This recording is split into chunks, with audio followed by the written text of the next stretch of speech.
Hello students, आज हम chapter 3 from tasting to digesting का पार्ट 2 करेंगे। चलिए आज हम कुछ नए इन्फॉर्मेशन गेन करते हैं, देखते हैं आगे हमें क्या बताया गया है। स्ट्रेट फ्रॉम द हार्ट, सीधे दिल से। Where do you think the food must be going after you put it in your mouth and swallow it? आपको क्या लगता है जो खाना हम खाते हैं उसको निगलने के बाद वो कहाँ पर जाता है? In the picture given here, draw the path of the food through your body. Share your picture with your friends. Do all of you have similar pictures? तो आपको इस पिक्चर में वो पाथ बनाना है जिस पाथ के ज़रिए आपका खाना मुंह से पेट तक, पेट से फिर बॉडी के बाहर निकल जाता है। ऐसा आपको एक रास्ता बनाना है। बच्चों, जब हम खाना अपने मुंह में डालते हैं और उसको जब निगल लेते हैं, निगलने के बाद वो एक पाइप के ज़रिए, और इस पाइप को कहते हैं ईसोफेगस या फूड पाइप। इस फूड पाइप के ज़रिए ये हमारे स्टोमक तक पहुंचते हैं। स्टोमक में पहुंचने के बाद इसमें जो डाइजेस्टिव जूसेस होते हैं, ऐसे जूसेस जो हमारे खाने को हज़म कर देते हैं, और वो जूसेस एसिडिक होते हैं। एसिड हमारे खाने को डिज़ोल्व कर देते हैं या गला देते हैं। हमारा खाना स्टोमक के डाइजेस्टिव जूसेस में मिक्स होकर गल जाते हैं। उसके बाद ये स्मॉल इंटेस्टाइन में आते हैं, स्मॉल इंटेस्टाइन से लार्ज इंटेस्टाइन, लार्ज इंटेस्टाइन से फिर वो एनस में पहुंचते हैं। एनस वो बॉडी का लास्ट पाथ है जिसके ज़रिए हमारा फूड वेस्ट बनकर हमारी बॉडी से निकल जाता है। और इस तरह से ये सारे ऑर्गन्स मिलकर हमारे खाने को पचाने में, उसे वेस्ट बनाकर बॉडी से बाहर निकालने में मदद करते हैं। तो इन सारे ऑर्गन्स को कहा जाता है digestive organs.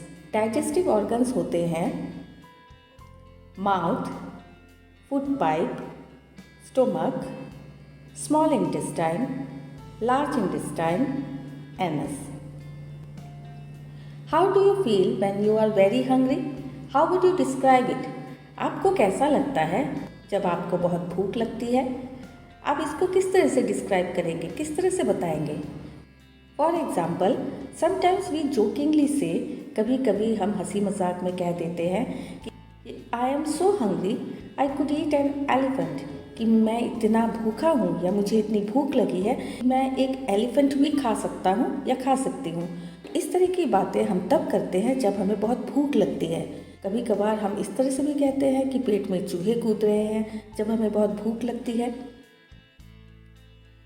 How do you come to know that you are hungry? आपको कैसे पता लगता है कि आपको भूख लगी है?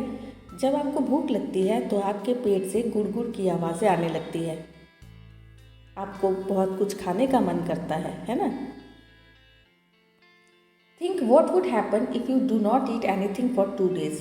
क्या हो अगर आप 2 दिनों तक कुछ ना खाएं? तो आपकी तबीयत बिगड़ सकती है ना, आप बीमार पड़ सकते हैं।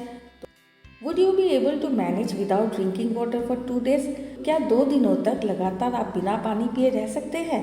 2 दिनों तक लगातार बिना पानी पिए रहना मुश्किल है, क्योंकि पानी हमारे बॉडी के लिए बहुत ज़्यादा ज़रूरी है। हमारी बॉडी को पानी की बहुत ज़्यादा ज़रूरत होती है प्रॉपर फंक्शन करने के लिए, प्रॉपरली काम करने के लिए। Where do you think the water that we drink goes? आपको क्या लगता है जो पानी हम पीते हैं वो कहाँ जाता है? जो पानी हम पीते हैं वो स्वेट बनकर या पसीना बनकर हमारे बॉडी से बाहर निकल जाते हैं, जिससे कि हमारी बॉडी का टेम्परेचर नॉर्मल हो जाता है। हमें जब बहुत गर्मी लगती है तो उस वक्त हमारी बॉडी का टेम्परेचर बहुत ज़्यादा होता है। तो जब ये पानी पसीना बनकर बाहर निकलते हैं तो हमारी बॉडी का टेम्परेचर नॉर्मल हो जाता है। तो ये पानी स्वेट बनकर या पसीना बनकर और यूरिन के रूप में हमारे बॉडी से बाहर निकल जाते हैं। तो यहाँ पर कुछ बच्चे हैं जो कहते हैं कि जब उन्हें भूख लगती है तो उनके साथ क्या क्या होता है। ये बच्ची कहती है कि when I am hungry my head x. तो जब मुझे भूख लगती है मेरा सर दर्द करता है। ये बच्चा कहता है I get angry easily when I am hungry. जब मुझे भूख लगती है तो मुझे बहुत जल्दी गुस्सा आ जाता है। ये कहती है कि when my sister is hungry she cries, कि जब मेरी बहन भूखी होती है, जब मेरी बहन को भूख लगती है तो वो रोती है। ये बच्चा कहता है कि जब मुझे बहुत भूख लगती है तो मैं बहुत थका थका सा महसूस करता हूँ, मुझे कमज़ोरी सी फील होती है। ये डॉगी कहता है I cry too when I am hungry, तो जब मुझे भूख लगती है मैं भी रोता हूँ। Neetu was given a glucose drip, Neetu को ग्लूकोज का ड्रिप चढ़ाया गया। ड्रिप क्या है? जब पेशेंट के बॉडी में बूंद बूंद करके ग्लूकोज चढ़ाया जाए तो उसे ड्रिप कहा जाता है। इस तरह के बॉटल से पेशेंट के बॉडी में बूंद बूंद से ग्लूकोज जाता रहता है। Neetu was very sick, Neetu बहुत बीमार थी। All day she was vomiting, पूरा दिन ये उल्टी कर रही थी। And she also had loose motions, और उसे लूज मोशंस भी हो रहे थे। जब पॉटी पानी की तरह निकलता है बॉडी से उसे लूज मोशन कहते हैं। वॉट एवर शी एट, वो जो भी खाती थी, शी वॉमिटेड, वो वॉमिट कर देती थी, उल्टी कर देती थी। Her father gave her sugar and salt solution, उसके पापा ने उसे शुगर और सॉल्ट सॉल्यूशन दिया। By evening Neetu was feeling weak and dizzy, तो इससे फ़ायदा कुछ खास नहीं हुआ। शाम तक नीतू बहुत ही कमज़ोर महसूस कर रही थी और उसे चक्कर भी आ रहे थे। When she got up to go to the doctor she fainted, जब वो उठी डॉक्टर के पास जाने के लिए तो वो बेहोश हो गई। Her father had to carry her to the doctor, उसके पापा उसे डॉक्टर के पास ले गए। The doctor said that Neetu should get admitted in the hospital, doctor ने कहा कि नीतू को हॉस्पिटल में एडमिट करना चाहिए। She needs to be given a glucose drip, उसे ग्लूकोज ड्रिप चढ़ाने की ज़रूरत है। हियरिंग दिस, ये सुनकर Neetu got confused, Neetu confuse हो गई।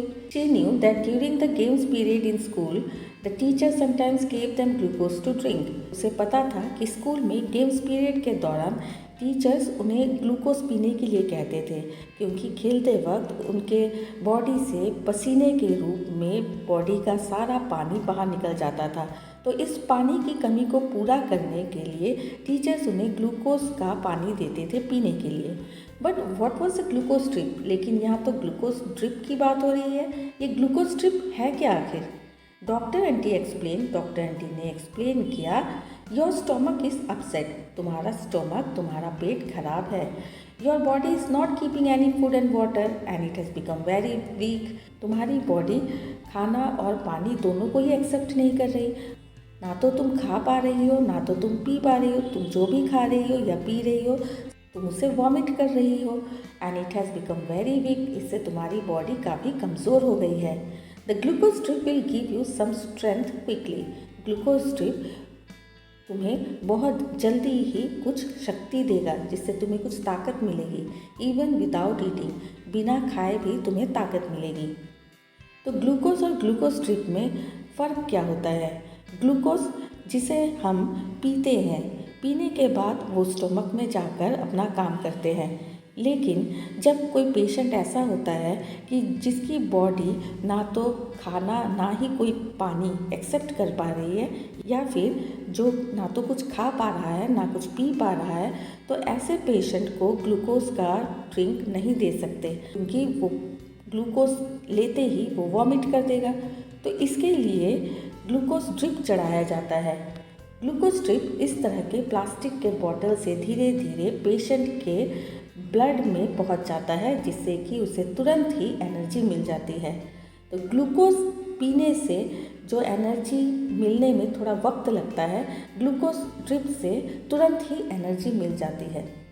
Do you remember that in class 4 you made a solution of sugar and salt? बिल्कुल, हमें याद है कि हमने क्लास 4 में सॉल्यूशन बनाया था ORS, जिसे कहते हैं, जो बॉडी में पानी के कमी को पूरा करते हैं। Neetu's father also made this and gave her, Neetu के फादर ने भी ये बनाकर नीतू को दिया। Why do you think this is given to someone who has vomiting and loose motions? ऐसा इंसान जिसे उल्टी हो रही है, जिसे दस्त हो रही हो, ऐसे इंसान को इस तरह का पानी क्यों देना चाहिए? इस तरह का पानी हमें इसलिए देना चाहिए क्योंकि इससे पेशेंट के बॉडी में जो पानी की कमी हुई है वो पूरी हो सके और पेशेंट बहुत जल्दी ही ठीक हो जाए। इसीलिए ये सल्यूशन देना बहुत ज़रूरी होता है। Have you heard the word glucose और seen it written anywhere where? क्या आपने भी ग्लूकोज सुना है, ये शब्द सुना है या कहीं पे लिखा हुआ देखा है आपने? कहाँ पे देखा है? तो आपने जहाँ भी देखा है आपको लिखना है। Have you tested glucose? How does it taste? क्या कभी आपने ग्लूकोज टेस्ट किया है? इसका टेस्ट कैसा होता है? ग्लूकोज का टेस्ट थोड़ा सा मीठा मीठा सा, ठंडा ठंडा सा होता है। Have you or anyone in your family been given a glucose drip? When and why? क्या कभी आपको या आपके फैमिली के किसी मेंबर को ग्लूकोज ड्रिप दिया गया है? कब और क्यों दिया गया है? तो इसे आपको अपने एक्सपीरियंस से लिखना है। नीतू's teacher used to tell the girls to have glucose while playing hockey. Why do you think she did this? Neetu के टीचर ने नीतू को और दूसरी लड़कियों को कहा था कि हॉकी खेलने के बाद ग्लूकोज ले लें। तो आपको क्या लगता है उन्होंने ऐसा क्यों कहा होगा? जब आप बहुत ज़्यादा दौड़ते हैं, बहुत ज़्यादा खेलते हैं, तो आपके शरीर से पसीना बाहर निकलना शुरू हो जाता है, आपकी सांसें उखड़ना शुरू हो जाती है। कभी कभी आप खेलने के बाद बहुत टायर्ड हो जाते हैं क्योंकि आपने सारी एनर्जी आपने खेलने में ही लगा दी। तो इसी कमी को पूरा करने के लिए बॉडी में से जो पानी स्वेट के रूप में या पसीने के रूप में बाहर निकल गई है, उस कमी को पूरा करने के लिए और आपको तुरंत ही एनर्जी देने के लिए ग्लूकोज की ज़रूरत होती है। इसीलिए ज़्यादा खेलने के बाद ग्लूकोज पीने से एनर्जी मिलती है। मार्टिन्स विंडो, मार्टिन की खिड़की। Here is an old story, it seems so funny, there was a window in Martin's tummy. तो एक पुरानी कहानी है जो कि बहुत ही मज़ेदार लगती है। एक खिड़की जो कि मार्टिन के पेट में थी। Actually by mistake Martin was shot. तो गलती से मार्टिन को गोली लगी थी। Right in the stomach, it blood a lot. Stomach में, पेट में गोली लगी थी जिससे कि बहुत खून निकलने लगा था। द वुंड स्लोली हील्ड, घाव धीरे धीरे ठीक हो गया। And was covered by skin, और एक पतली सी स्किन से कवर हो गया वो छेद जहाँ पे गोली लगी थी। But the hole was still there, he could peep right in. लेकिन वो छेद अभी भी था। एक पतली सी स्किन से कवर तो हो गया था लेकिन छेद अभी भी था जिससे कि पेट के अंदर भी देखा जा सकता था। Oh what a chance for doctors to study What happens to the food inside the body? Doctors के लिए ये एक बहुत अच्छा चांस था कि फूड पेट के अंदर क्या होता है या बॉडी के अंदर क्या होता है फूड का, इसकी स्टडी कर सके। द स्टोरी सीम्स ऑड, ये स्टोरी थोड़ी सी अजीब लग सकती है but it is really true, ये सच्ची घटना है। The secret of Martin stomach helped us lot, me and you. ये जो मार्टिन के स्टोमक से जो सीक्रेट पता लगी है, इसी से अभी तक हमें, आपको, हम सबको बहुत ज़्यादा मदद मिली है। Story a stomach with a window, एक स्टोमक जिसमें एक विंडो थी या एक छेद था। In the poem you read about a soldier called Martin, आपने इस पोएम में एक सेना के बारे में पढ़ा है जिसका नाम मार्टिन था। इन 1822 he was 18 years old and was very healthy. 1822 में वो 18 ईयर्स का था, 18 साल का था और वो बहुत ही हेल्दी था, वो बहुत स्वस्थ लड़का था। When he was shot, जब उसे गोली लगी थी, he got seriously hurt, वो बहुत बुरे तरीके से जख्मी हो गया। At that time, doctor Beaumont was called to treat him, उस वक्त डॉक्टर ब्यूमॉन्ट को बुलाया गया कि उसकी चिकित्सा करें। Doctor Beaumont clean the wound and put the dressing, doctor Beaumont ने घाव को साफ किया और ड्रेसिंग की मरहम पट्टी की। आफ्टर 1.5 years, 1.5 साल के बाद, the doctor found that Martin's wound had healed except for one thing, तो डॉक्टर ने पाया कि मार्टिन के घाव तो भर गए, सिर्फ एक चीज़ की कमी थी। He had a big hole in his stomach, उसके पेट में एक बहुत बड़ा सा छेद हो गया था। The hole was covered with a loose flap of skin, hole cover हो गया था एक स्किन के पतले लेयर से। लूज फ्लैप ऑफ स्किन का मतलब है स्किन के एक पतले लेयर से वो छेद कवर हो गया था। Like the washer in a football, football में जैसे वॉशर होता है उसी तरह से। Press the skin and you could peep into Martin stomach, skin को थोड़ा सा प्रेस करने पर आप मार्टिन के स्टोमक के अंदर सब कुछ देख सकते थे। नॉट ओनली दैट, बस यही नहीं, the doctor could also take out food from the stomach by putting a tube in the hole. Doctor Martin के स्टोमक से खाना भी निकाल सकते थे एक ट्यूब को उसके अंदर डालकर। Doctor Beaumont felt he had found a treasure. Doctor Beaumont को लगा कि उन्हें तो ये खजाना मिल गया। Can you guess how much time he spent on doing different experiments on this stomach? क्या आप गेस कर सकते हैं कि उन्होंने कितना वक्त लगाया होगा कई तरह के एक्सपेरिमेंट्स करने में उनके स्टोमक के साथ, मार्टिन के स्टोमक के साथ? 9 years, 9 साल लगाए थे। During this time Martin grew up and got married. और उसी दौरान मार्टिन बड़ा हुआ और उसकी शादी भी हो गई। At that time scientist did not know how food was digested. उस वक्त साइंटिस्ट को या वैज्ञानिकों को ये पता नहीं था कि खाना हजम कैसे होता है। हाउ डज द लिक्विड या डाइजेस्टिव जूसेस जिसे कहते हैं, जो कि हमारे स्टोमक में होता है, इन द स्टोमक हेल्प। तो किस तरह से ये डाइजेस्टिव जूसेस खाने को डाइजेस्ट करने में हेल्प करते हैं? Does it only help in making the food wet and soft? क्या ये डाइजेस्टिव जूसेस केवल खाने को गीला और नरम करने में मदद करते हैं, और does it also help in digestion, या उनको पूरी तरह से डिजॉल्व या डाइजेस्ट या पचाने में भी मदद करते हैं? Doctor Beaumont took some liquid out of stomach. Doctor Beaumont ने स्टोमक से कुछ जूसेस निकाले, डाइजेस्टिव जूसेस निकाले। He wanted to see what would happen to a food item kept in a glass filled with it. वो देखना चाहते थे कि ग्लास में इस जूस को रखकर अगर उसमें खाना डाल दिया जाए तो खाने के साथ क्या होता है।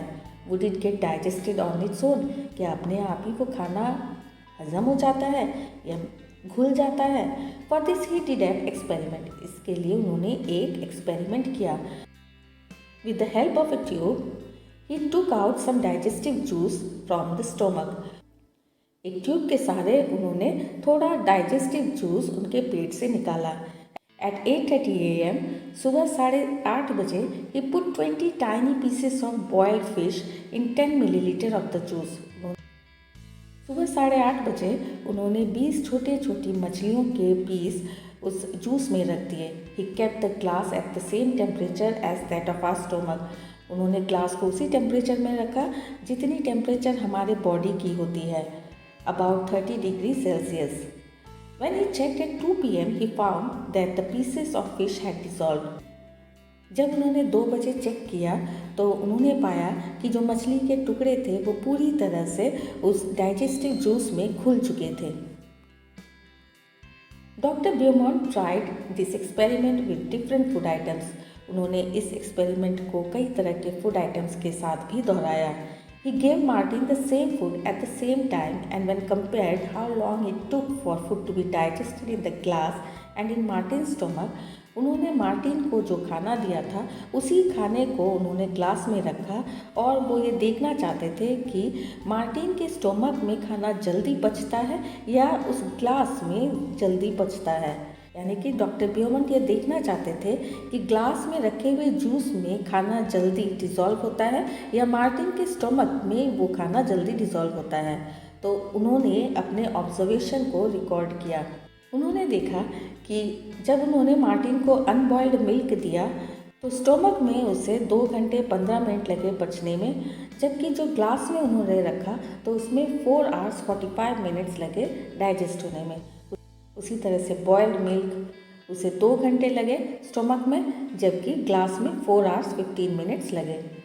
Full boiled egg 3 hours 30 minutes stomach में, 8 hours ग्लास में। इसी तरह से हम देख सकते हैं कि स्टोमक में जो खाना जल्दी पच जाता है, ग्लास में वही खाना पचने में कम से कम 2 गुना समय लगता है। So what does our stomach do? तो हमारा स्टोमक क्या ऐसा करता है कि खाना जल्दी पच जाता है? Doctor Beaumont did many experiments and found out many secrets about digestion. Doctor Beaumont ने कई सारे एक्सपेरिमेंट्स किए और कई सारे सीक्रेट्स का पता लगाया किस तरह से खाना पचता है। He found that food digests faster in the stomach. उन्होंने ये पता लगा लिया कि खाना स्टोमक में जल्दी हजम होता है देन आउटसाइड, बाहर के कंपैरिजन में। Did you notice this in the table? आपने ये टेबल में भी नोटिस किया है कि जो खाना स्टोमक में जितना टाइम लगा डाइजेस्ट होने में, ग्लास में रखा हुआ वो खाना डाइजेस्ट होने में 2 गुना समय लगा। तो ऐसा क्या है हमारे स्टोमक में? Our stomach churns the food to digest it. देखिए, जब डॉक्टर ब्योमंट ने ग्लास में खाना रखा था तो वो तो ऐसा ही पड़ा हुआ था, वो तो हिला डुला भी नहीं, तो उसको डाइजेस्ट होने में टाइम लगा, उसको डिज़ोल्व होने में टाइम लगा उस जूस के साथ। जबकि स्टोमक में ये नहीं होता। स्टोमक में लगातार चर्न होता रहता है हमारा फूड। चर्न होना मतलब जैसे दूध से मलाई निकालने के लिए जैसे उसको लगातार खंगाला जाता है, उस तरह से हमारा स्टोमक लगातार चर्न करता रहता है ताकि फूड डाइजेस्ट हो सके। तो लगातार हिलते रहने के कारण फूड जल्दी डाइजेस्ट हो जाता है, क्योंकि ग्लास में रखा हुआ खाना एक ही जगह पर पड़ा हुआ था। The doctor also saw that the food did not digest properly when Martin was sad. Doctor ने ये भी देखा था कि जब मार्टिन बहुत दुखी हुआ करते थे उस वक्त खाना अच्छे से डाइजेस्ट नहीं होता था। He also found that the juice in our stomach is acidic. उन्हें ये भी पता लगा कि हमारे स्टोमक में जो जूस होता है, जिसे डाइजेस्टिव जूस कहा जाता है, वो एसिडिक होता है। Have you heard of anyone talking about acidity? क्या आपने सुना है किसी को एसिडिटी के बारे में बात करते हुए? कभी हमने सुना है कोई कहता है कि बहुत एसिडिटी हो रही है, specially when that person has not eaten well or the food is not digested properly. तो ये एसिडिटी कब होती है? जब उस इंसान ने कुछ खाया ही ना हो या फिर उसने जो फूड खाया है वो अच्छे से डाइजेस्ट नहीं हुआ हो, तब एसिडिटी होती है। जब मार्टिन सैड होते थे तो उनका खाना अच्छे से उनके पेट में नहीं पचता था या डाइजेस्ट नहीं होता था। इसका मतलब ये है, खाना पचने का डायरेक्ट रिलेशन हमारे इमोशन से भी होता है। अगर हम दुखी होते हैं तो खाना अच्छे से नहीं पचेगा, और अगर हम बहुत खुश होते हैं तो खाना अच्छे से पच जाएगा। Good food good health. Doctor Aparna has 2 patients. Doctor Aparna के पास 2 पेशेंट्स हैं। एक का नाम है रश्मि और दूसरे का नाम है कैलाश। रश्मि 5 इयर्स की है जबकि कैलाश 7 इयर्स का है। रश्मि के साथ प्रॉब्लम ये है कि वो है तो 5 साल की, लेकिन वो दिखती है 3 साल की। She has very thin arms and legs and a pot बेली। उसके हाथ पैर बहुत पतले पतले हैं और उसकी पॉट बेली है। पॉट बेली का मतलब है जब स्टोमक बलून की तरह दिखता है। तो बलून की तरह दिखने का मतलब ये नहीं है कि बच्चे ने बहुत ज़्यादा खा लिया है। इसका मतलब है कि जो पोषण उसे मिलना चाहिए वो उसे अच्छी तरह से नहीं मिला है, वो मेल न्यूट्रिशन का शिकार है। She often falls sick. वो अक्सर बीमार रहती है। She always feel tired and can not go to school regularly. वो अक्सर कमज़ोर महसूस करती है, थकी थकी सी महसूस करती है और लगातार रेगुलरली स्कूल नहीं जा पाती। She does not have the strength even to play. उसके पास इतनी शक्ति भी नहीं है कि वो खेल सके। और वो कैसा खाना खाती है? She is lucky if she can get a little rice और 1 roti to eat in the whole day. वो अपने आप को बहुत खुशकिस्मत समझती है अगर उसे पूरे दिन में भी थोड़ा चावल या थोड़ी सी रोटी मिल जाए खाने के लिए। अब नेक्स्ट पिक्चर है कैलाश की। कैलाश 7 इयर्स का है। He looks older than his age. वो अपने एज से कुछ ज़्यादा ही बड़ा दिखता है। His body is fat and flabby. उसकी बॉडी फैट है एंड फ्लैबी है, मोटी सी और थुलथुली सी है। He has pain in his legs. उसके लेग्स में पेन रहता है, दर्द रहता है। He is not very active. वो एक्टिव भी नहीं है, वो एक जगह बैठा ही रहता है, वो कोई ज़्यादा काम भी नहीं करता है, ना तो खेलता है ना, तो वो एक्टिव नहीं है। He goes to school by bus and spends many hours watching TV. वो बस से स्कूल जाता है और कई कई घंटों तक वो टीवी देखता रहता है। वो किस तरह के फूड लेता है? He does not like to eat home cooked food like dal, rice, vegetables and roti. उसे घर का बना हुआ दाल, राइस, सब्जी, रोटी ये खाना पसंद नहीं है। The only thing he finds tasty are chips, burger, pizzas and soft drinks from the market. उसे तो बस chips, burger, pizza, soft drinks यही खाना पसंद है। Doctor Aparna measure the height and weight of both the children. Doctor Aparna ने दोनों बच्चों के हाइट और वेट को मेजर किया। Then she told them there is only 1 treatment for both your problems. तब उन्होंने बताया कि तुम दोनों के प्रॉब्लम्स का एक ही सलूशन है और वो है प्रॉपर फूड, सही तरीके से खाना। सही तरीके के खाने का मतलब होता है बैलेंस्ड फूड, जो फूड हमारी बॉडी में जाकर हमें एक्टिव बनाते हैं, हमें एनर्जी देते हैं, हमारे शरीर के जो ज़रूरतों को पूरा करते हैं, हमारे बॉडी के carbohydrates, vitamins, minerals, fats, proteins, इन सारी ज़रूरतों को पूरा करते हैं, उन्हें ही न्यूट्रिशियस फूड कहा जाता है। ये हमारी बॉडी के लिए बहुत ज़रूरी होते हैं, जबकि बर्गर, पिज़्ज़ा, चिप्स वगैरह ये हमारी बॉडी को कोई न्यूट्रिशन नहीं देते, कोई पुष्टि नहीं देते, ये पौष्टिक आहार नहीं होते हैं, ये हमारी बॉडी को बीमार बनाते हैं। Why do you think Rashmi could eat only one roti in the whole day? आपको क्या लगता है रश्मि पूरे दिन में सिर्फ एक रोटी क्यों खाती होगी? क्योंकि रश्मि बहुत गरीब है, उसे रोटी मिलना भी मुश्किल है। उसे अगर पूरे दिन में एक भी रोटी मिल जाए तो वो अपने आप को खुशकिस्मत समझती है। Do you think Kailash would like games and sports? क्या आपको लगता है कैलाश को गेम्स और स्पोर्ट्स पसंद होगा? बिल्कुल नहीं। कैलाश के जो बॉडी की हालत है, उसके बॉडी की हालत इसी वजह से हुई है क्योंकि वो ज़्यादा गेम्स और स्पोर्ट्स में एक्टिव नहीं है। वो एक ही जगह पर बैठा रहता है, लगातार वो टीवी देखता रहता है। What do you understand by proper food? Proper food का मतलब क्या होता है? प्रॉपर फूड का मतलब होता है ऐसा फूड जो हमारे बॉडी के सारी ज़रूरतों को पूरा करते हैं, जिसे हम पौष्टिक आहार भी कहते हैं। पौष्टिक आहार हमारी बॉडी के लिए ज़रूरी होते हैं, हमारे बालों के लिए ज़रूरी होते हैं, हमारे स्किन के लिए ज़रूरी होते हैं। तो ऐसे आहार जो हमारे बॉडी के लिए बहुत ही ज़रूरी होते हैं, उन्हें प्रॉपर फूड कहा जाता है। Why do you think that the food of Rashmi and Kailash was not proper? Kailash और रश्मि के फूड प्रॉपर नहीं थे क्योंकि रश्मि को जितना खाना चाहिए था उसे उतना फूड नहीं मिल पा रहा था, जबकि कैलाश को घर के बने दाल, रोटी, सब्ज़ी वगैरह ये सब पसंद नहीं थे, उसे बाहर के जंक फूड ही ज़्यादा पसंद थे। जंक फूड हमारी बॉडी को बीमार कर देते हैं।